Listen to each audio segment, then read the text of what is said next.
Assalamualaikum warahmatullahi wabarakatuh.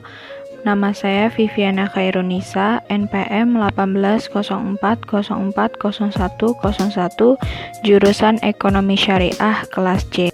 Di sini saya akan menjelaskan salah satu materi dalam hukum bisnis, yaitu surat berharga. Apa itu surat berharga? Surat berharga adalah sebuah dokumen yang diterbitkan oleh penerbitnya sebagai pemenuhan suatu prestasi berupa pembayaran sejumlah uang, sehingga berfungsi sebagai alat bayar kepada pihak-pihak yang memegang surat tersebut, baik pihak yang diberikan surat berharga oleh penerbitnya ataupun pihak ketiga kepada siapa surat berharga tersebut dialihkan.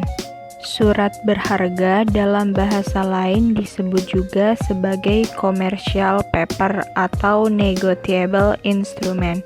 Dikatakan surat berharga karena surat tersebut memiliki harga atau nilai ekonomis tertentu. Selanjutnya ada unsur dan fungsi surat berharga. Yang pertama yaitu sebagai alat pembayaran, contohnya seperti cek, bilet giro, dan wesel. Yang kedua sebagai alat pemindahan hak tagih. Yang ketiga sebagai surat legitimasi, contohnya seperti surat bukti hak tagih.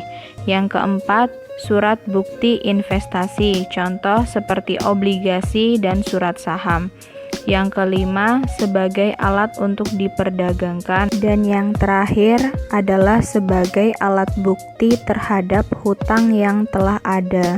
Lalu ada persyaratan umum surat berharga. Persyaratan umum yang wajib dipenuhi pada suatu surat berharga yang pertama yaitu ada syarat formal. Yang pertama menyebutkan nama atau jenis surat berharga secara jelas. Yang kedua memuat atau mengandung persyaratan kesanggupan, janji, perintah atau kewajiban yang tidak bersyarat yang isinya dapat berupa surat-surat perintah membayar, surat hak tagih keuangan atau kebendaan, alat kredit dan sebagainya. Yang ketiga yaitu mencantumkan nama pihak yang wajib atau harus membayar. Yang keempat penetapan nama tempat pembayaran. Dan yang kelima menyebutkan tanggal dan tempat surat berharga tersebut diterbitkan atau ditarik. Yang keenam harus ditandatangani dengan atau tanpa stempel dari penerbit atau penarik yang sah.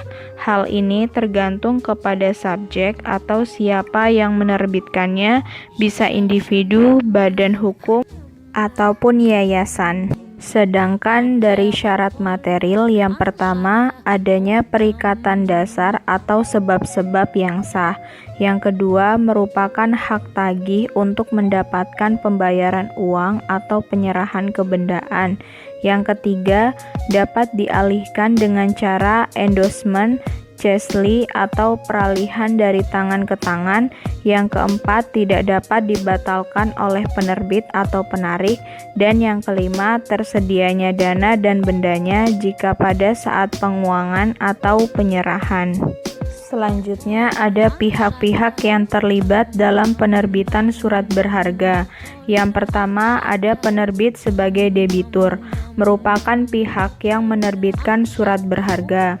Penerbit dari sebuah surat berharga merupakan pihak yang mempunyai kewajiban untuk membayar sejumlah uang kepada pihak kreditur.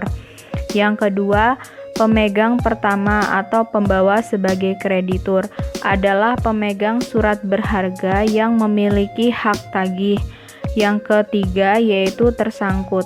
Tersangkut merupakan pihak yang melaksanakan perintah dari penerbit untuk melakukan pembayar kepada pemegang.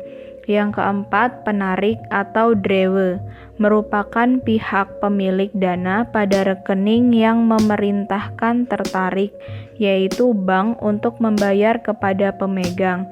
Yang kelima, endosan adalah pemegang surat berharga sebelumnya yang memindahkan haknya atas surat berharga tersebut kepada pihak yang menerima pengalihan. Yang keenam, yaitu akseptan, adalah pihak yang melakukan akseptasi menerima, yaitu mengakui setiap tagihan yang ternyata dalam warkat surat berharga yang diaksep serta berjanji melakukan pembayaran pada waktu yang ditentukan. Yang keenam, ada avalis atau guarantor, adalah penjamin dan penerbit. Ada jenis-jenis surat berharga. Surat berharga dalam Kitab Undang-Undang Hukum Dagang, yang pertama ada wesel. Wesel adalah surat yang memuat kata wesel di dalamnya, ditanggali dan ditandatangani di suatu tempat. Penerbit memberi perintah tanpa syarat kepada tersangkut untuk pada hari bayar membayar sejumlah uang kepada orang atau penerima yang ditunjuk oleh penerbit atau penggantinya di suatu tempat tertentu. Selanjutnya, ada cek. Cek adalah suatu surat berharga yang memuat kata cek yang bertanggal dan menyebutkan tempat penerbitnya, yang merupakan perintah tanpa syarat kepada bankir untuk membayar sejumlah uang kepada pihak-pihak pemegang atau pembawanya di tempat tertentu. Yang ketiga, ada surat sanggup, merupakan suatu kontrak yang berisikan janji secara terinci dari suatu pihak atau pembayar untuk membayarkan sejumlah uang kepada pihak lainnya. Lalu yang keempat ada kwitansi, adalah suatu surat yang ditanggali, diterbitkan oleh penanda tangannya terhadap orang lain untuk suatu pembayaran sejumlah uang. Yang kelima ada saham, dapat didefinisikan tanda penyertaan atau kepemilikan seseorang atau badan dalam suatu perusahaan atau PT. Yang keenam ada delivery order atau surat jalan, adalah dokumen yang berfungsi sebagai surat pengantar atas barang yang tercantum di dalamnya yang ditunjukkan kepada customer atau penerima yang ditentukan oleh pembeli dan mempunyai kekuatan hukum. Baik, mungkin itu saja yang dapat saya sampaikan. Kurang lebihnya saya mohon maaf. Saya akhiri. Wassalamualaikum warahmatullahi wabarakatuh.